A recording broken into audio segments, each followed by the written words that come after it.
xilli ay dunidu ku baraarugtay ilaashiga noocyada kala duwan ee duurjoogta ayaa waxay xukuumadda madaxweyne biixi bilowda ganacsiga xayawaanka nooca loo yaqaan xariimo cadka oo kamid ah duurjoogta ku dhaqan Soomaaliland. Waxa sidaasi warbaahinta u sheegay Cabdi Jaamac Ali Garle oo kamid ah dadka u ololeeya xuquuqda duurjoogta. Arrinta noogu naxdinta weyna maanta aanu miidiyahan ugu sugu yeedhay oo aad u mahadsantiin waxa weeye maalin dhaweyd uunba ayaa bari dhaweyd uunba aanu sanadka bilow bishii afraad ayaanu maqalay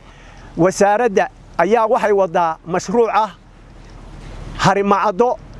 hargeysa loo dadku leeyahay laga soo qabtay in South Africa loo dhoofiyo niman South Africana la siiyo loo dhoofiyo arintaas madmadow badan baa ku jira waxaanu haynaa sharci halkan shirkad la yiraahdo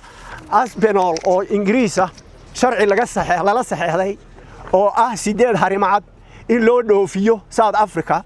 oo markaa waxa dhoofinaya niman burcad oo South Africana ayaa qaadaya oo geynaya arintan South Africa si loo geyn karo harimacad Soomaali harimacadka halkan laga helaa waa Soomaali South Africa lama geyn karo harimacadka South Africa iyo Afrikada hoose dacalka Afrika oo u shisheeya harimacadka jooga harimacadkeeno kala maaha South Africaanku ma aqbalayaan harimacad Soomaaliya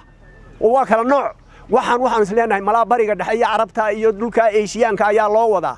marka waxaan naxdin nagu noqotay markaan wasiirka u tagnay bal wasiir waran arintan naxdinta waa maxay